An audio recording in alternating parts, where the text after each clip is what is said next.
Good morning, man. Welcome back to the Best of Seven Sports Talk. Today, Thursday, December the 2nd. Holidays is upon us. Christmas is almost here. Hope everybody is doing well. Sometimes the key to success is to do things on your own. Major apologies for the delay when it comes to the show, but we're going to do this thing one way or another. We're going to keep it consistent until we find that level of consistency to work with.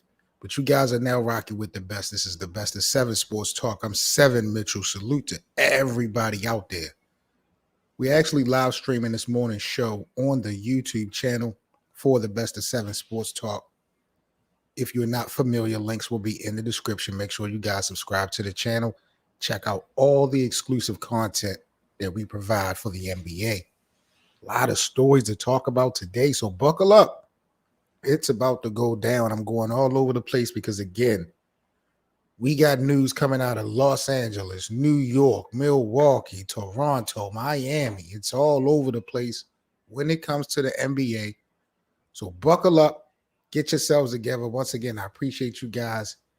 Just give me 1 second. We're going to tap in because I want to start this thing off with a story about Anthony Davis and shooting the three ball. We're going to get into that in 1 second. Like, comment, and subscribe, man.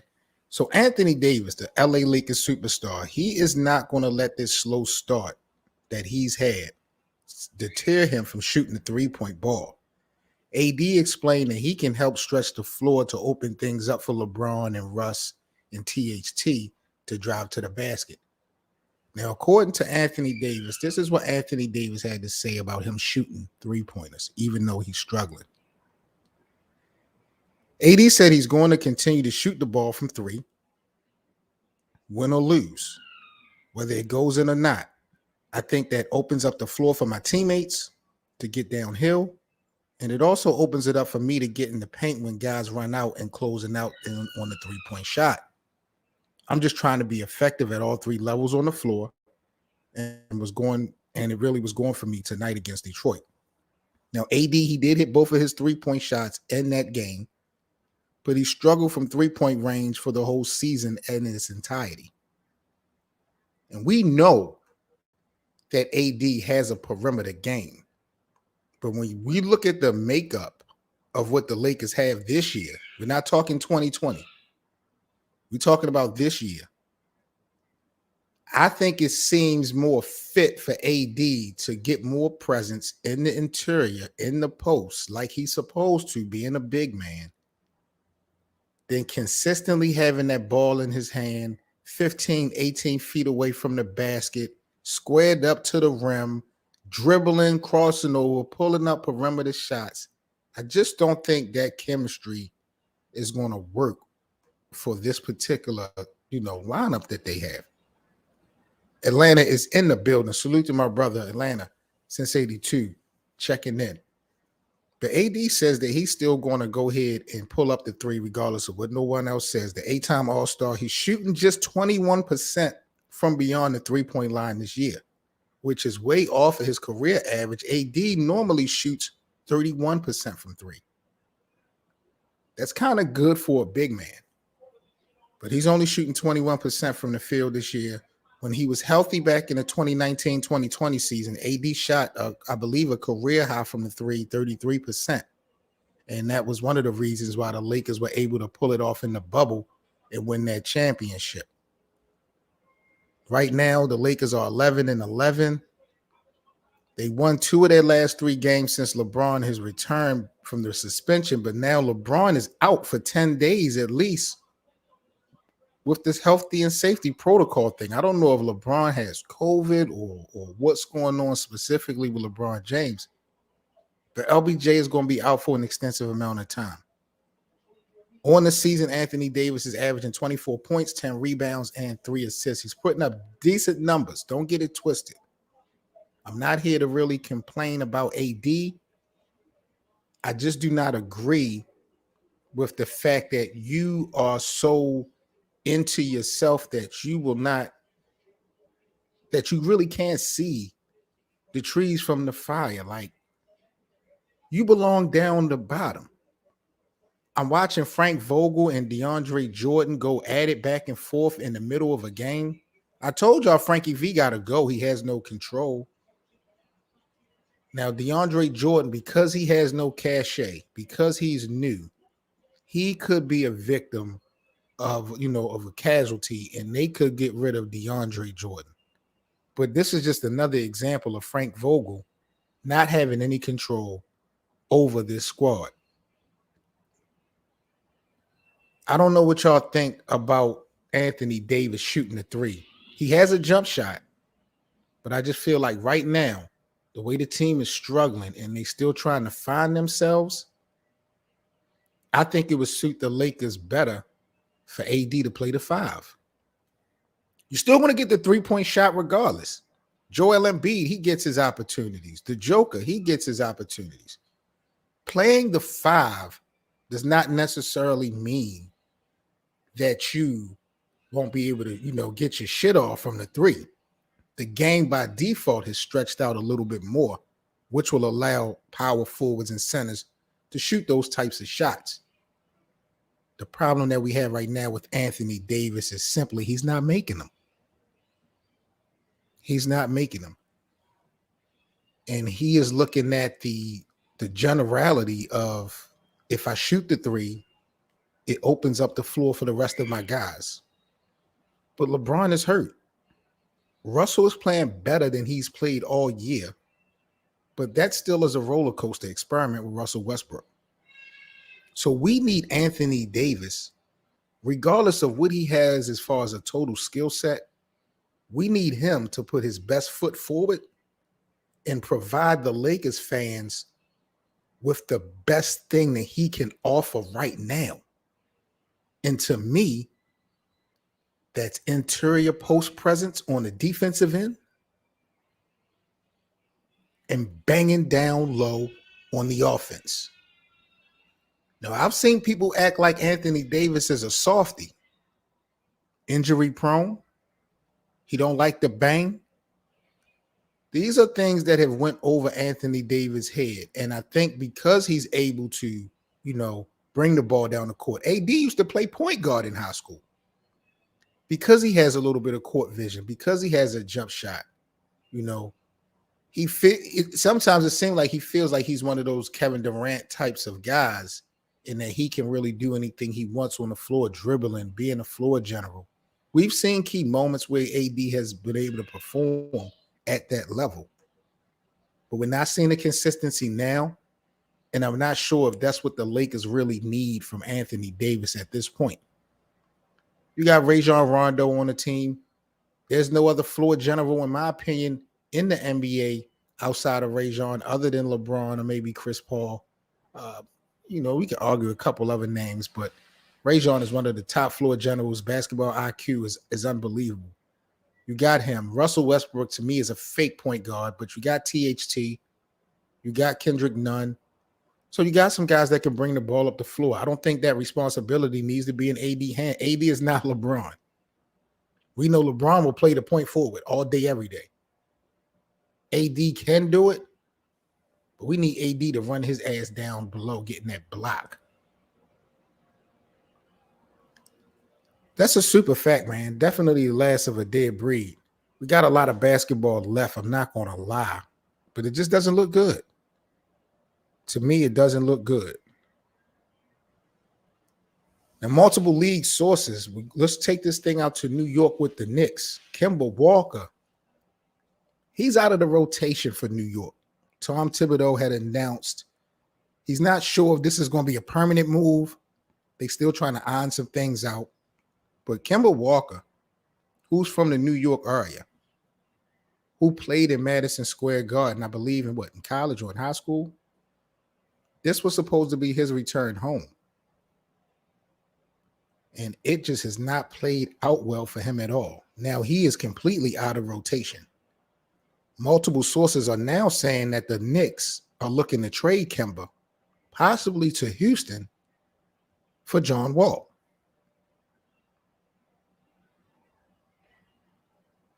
We have Derrick Rose already in New York, who is hurt.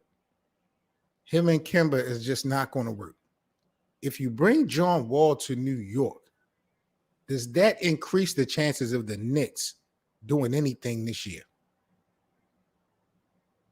I don't think so. I think this would be a bad look either way. If you keep Kemba, like ATL said, it's not a good fit. If you keep Kemba, it's not going to work. If you bring on John Wall and Derrick Rose, when healthy, these are two of the fastest, two of the quickest point guards that we've seen in NBA history. Slashing, getting in the paint. Like those guys, when they were healthy, were unbelievably quick. And New York is young. They're surrounded by some young guys. Julius Randle seems to be the best player they have. But I don't think that John Wall is what they actually need to be successful in coming out of the East. With or without him, I don't see the Knicks going to the finals or anything like that. But if you're not going to keep Kemba Walker in rotation, to me, it only makes sense for you to go try to get some shooters. Who's out there, I'm not quite sure. But there have been talks, according to league sources, that the Knicks are looking to trade Kemba, possibly to Houston, for John Wall. Now, the problem with John Wall in Houston, John Wall wants to play, he wants to start, and he wants the opportunity to maintain the starting position, which I think is fair. John Wall is a great player when healthy. Houston wants John Wall to come off the bench as they are looking to build around their young guys. And this makes absolutely no sense to me because John Wall is the best player on your team. He kept his mouth shut when the Rockets had that issue with James Harden. Remember, when Boogie and John Wall first came to Houston, Houston was in the middle of an issue with James Harden. Harden didn't want to play with them anymore. John Wall, though, credit to him, he kept his head down for the most part. He didn't really speak that much on that matter. He really was just focused on playing. He's dealt with injuries. Now, Boogie is gone. Boogie is now with Milwaukee. We saw Boogie last night, him and Giannis. That was a great game last night. We can talk about that with Milwaukee getting that close win over Charlotte. But John Wall, to me, for the last couple years, seemed to be solid. I don't know why the Rockets would do him like that or sabotage his potential success because I think John Wall still got a lot of good basketball remaining in him. The Houston Rockets are no damn threat to do shit in the Western Conference or the NBA at large. So it bugs me out why the fuck Houston would sabotage John Wall's potential to get signed somewhere else because if he's not going to be playing, no one is going to be able to get any type of sample size or see what the hell John Wall still has left in the tank. And at this point in the game, that's the biggest thing. Now, the analytics and the analysts and the commentators and all that, they're going to talk about John Wall's contract as far as how much money he's still owed. And I get it because this is a business. And John Wall is not an old guy. So I don't see Houston trying to buy him out, cutting his contract in half. I don't think John Wall would take that. That's like what? 20, 30, 40 million dollars John Wall could be losing in a buyout. And he's a young boy. So maybe John Wall would rather sit on a damn bench and collect his money. But that's not a champion. And I feel like John Wall still got something left in him. Generally, teams do try to focus on building in the draft or building from around the draft and their picks. And, if they're working young, I get it. But Houston has no win. The Rockets have no legs in this fight. Their rookies that they are focused on building around us not going to get them in any type of postseason play, in my opinion, anytime soon. So why not bring John Wall on, allow him to start? If you want to adjust or deal with his minutes because you want to, that's fine. Give that man his opportunity that he's asking for. Hopefully he can show something that by the time the All-Star break happens, a team could have a package together that may fit these young boys in Houston. I just totally disagree with the Rockets not allowing John Wall to start. They don't have a point guard that's better than John Wall. You're focusing on your young guys, but you're not going anywhere. I think you're cutting off your nose to spite your face by not allowing John Wall to get on the court, show other teams what he still has left, and have them create a package deal to try to get him out of Houston because you don't want him. You don't want him. You pretty much lost James Harden for nothing. You don't want to lose John Wall for nothing. You lost, pretty much Boogie for nothing. Russell Westbrook for nothing. The whole Houston Rockets, man, that's something we probably had to focus on. It seemed like they are definitely going downhill.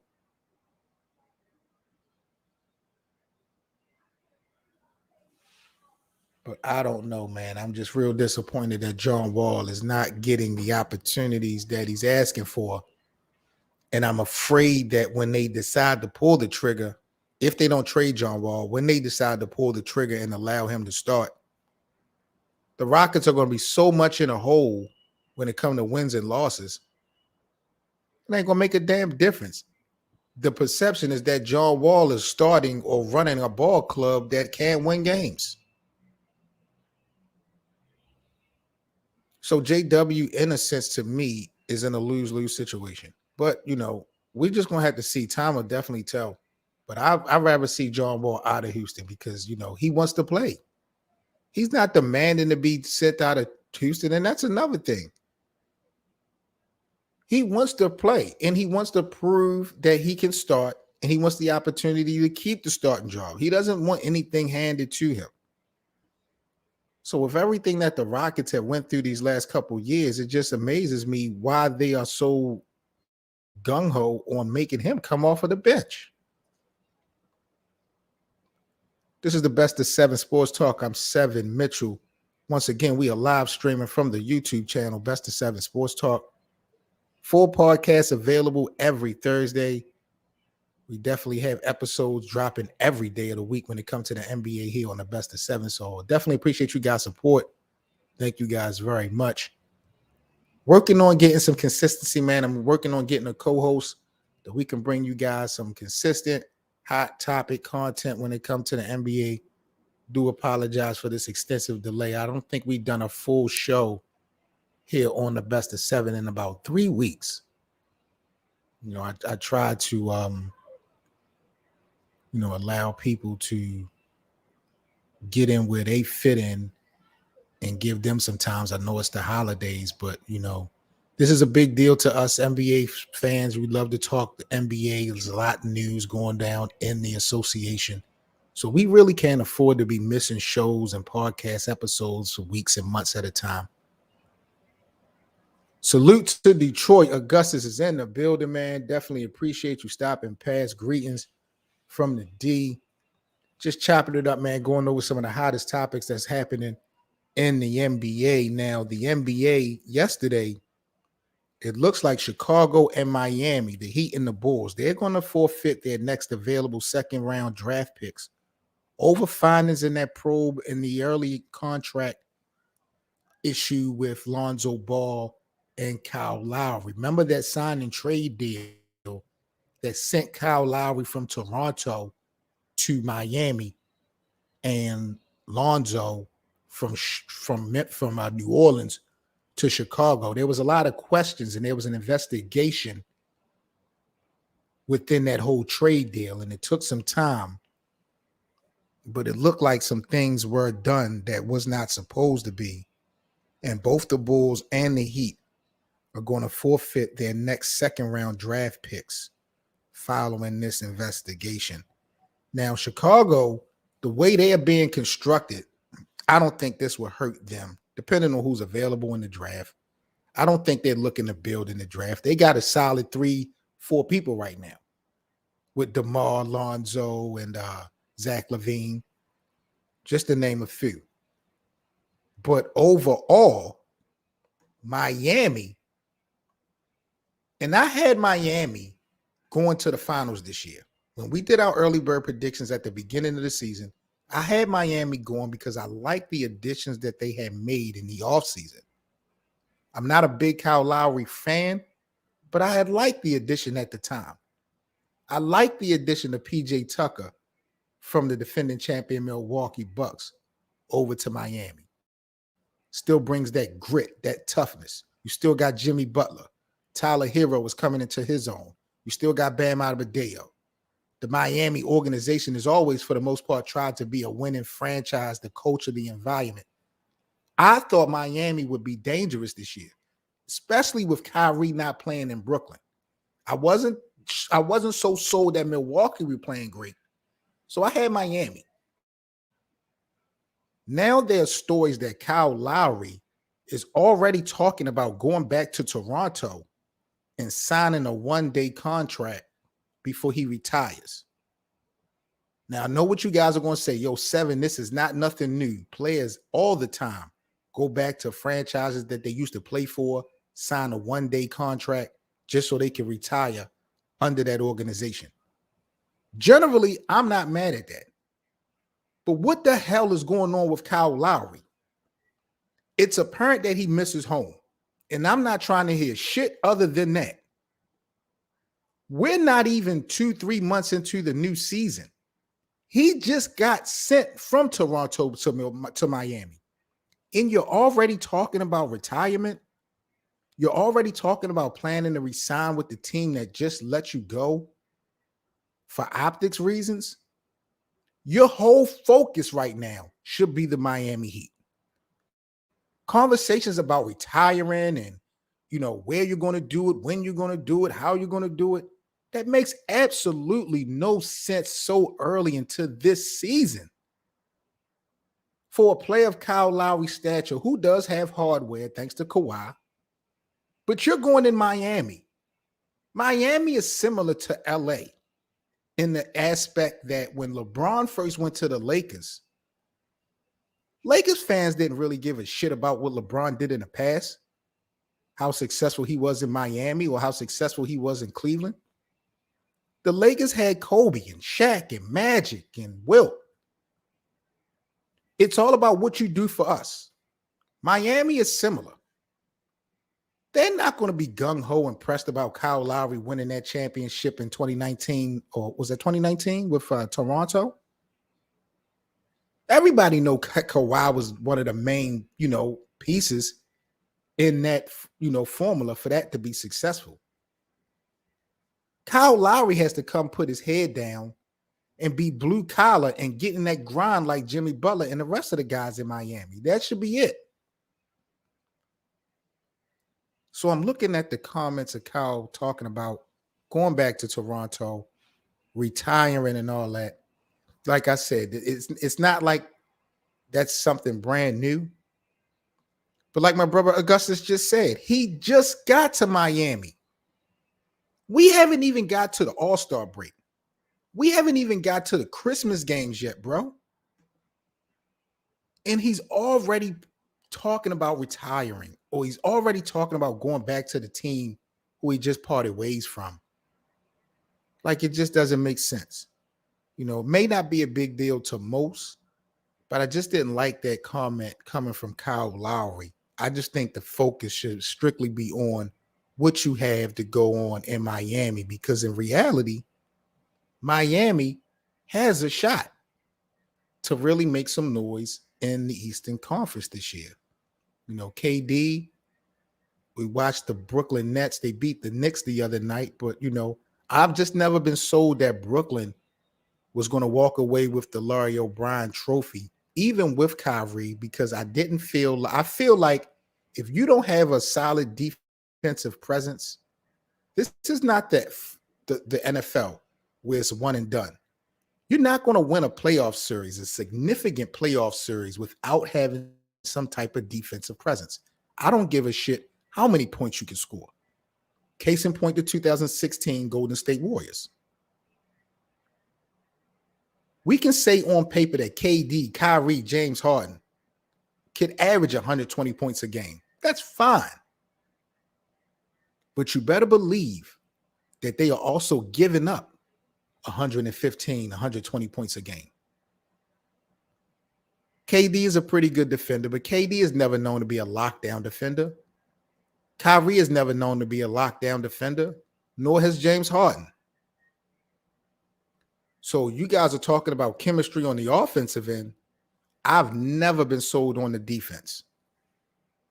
That's why I put Miami above Brooklyn. The Bucks, to me, are playing better this year than last year. Giannis is coming into his own all over again.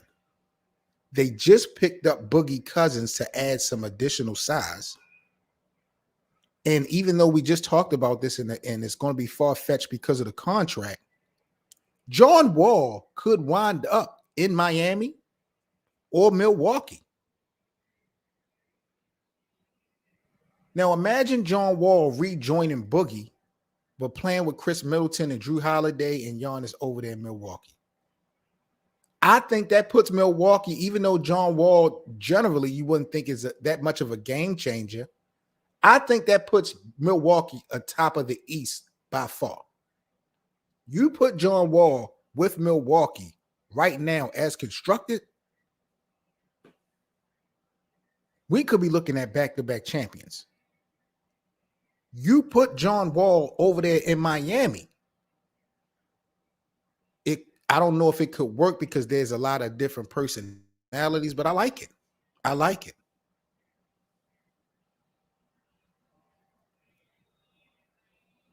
So I don't know, man. It's just so much going on in the NBA. A lot of potential stories, a lot of potential moves.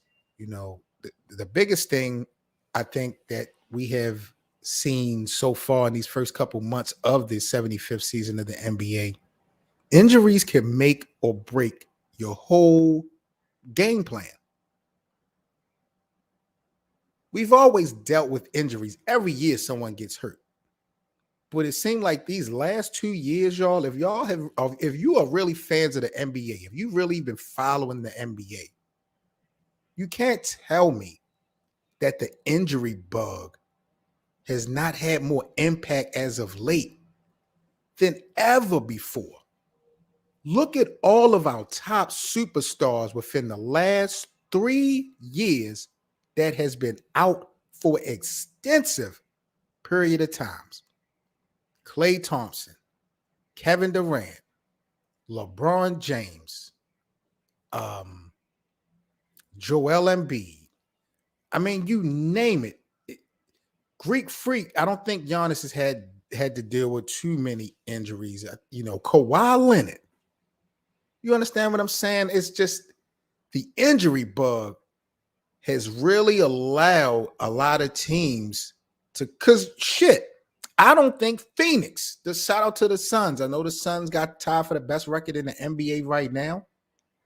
I don't think Phoenix would have went to the finals last year. I don't think Milwaukee would have went to the finals last year if it wasn't for injuries. We know LeBron and them was banged up. They got beat in the first round by Phoenix. We saw that monster matchup between Brooklyn and Milwaukee. You know, Brooklyn was down. Kyrie and James Harden really wasn't 100% at all.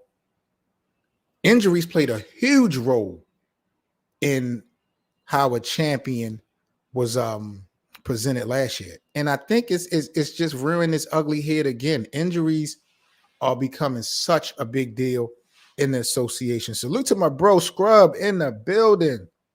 Salute, man. Good to see you. Happy holidays, man. It's definitely been a minute. I'm real excited, man. I'm excited for everything that's happening so far in the NBA. Like I said, a lot of trending topics, a lot of news, a lot of stories. We're not even at the Christmas break yet, but injuries again have shaken things up. And I don't know how this shit is going to play out. But this is the Best of Seven Sports Talk, man. I'm Seven Mitchell, about to get up out of here. Hope you guys enjoyed this Thursday. Hope you stay safe. We'll be back at it tomorrow, same time. Again, links will be in the description box if you guys would like to check out the full podcast. If you guys would like to follow us anywhere on social media, if you guys would like to join our Facebook Sports Debate Group, we talk about sports, chopping it up, debating the NBA 24/7, 365. Links will be in the description. Make sure you guys get yourself some Best of Seven Sports Talk merchandise. I'll put the link for our new merchandise line in the description box as well. Christmas is around the corner. Make sure you guys cop yourself some merchandise from the Best of Seven Sports Talk store. Again, you are now rocking with the best. I'm about to get up out of here. It's time to get into some breakfast. I'm Seven Mitchell. Y'all stay safe. I'll tap in with you guys a little bit later on today. Subscribe to the channel. Hit that bell to get the notification when I go live again. Hope you guys stay safe. Have a great day. And we'll chop it up some more about the NBA later on when I come back. Salute to Augusta St. Troy, my bro Scrub Zero. Big up to everyone that came through to the live stream. Atlanta since 82, my guy. Y'all stay safe, man. I'm out again. I got here. Peace.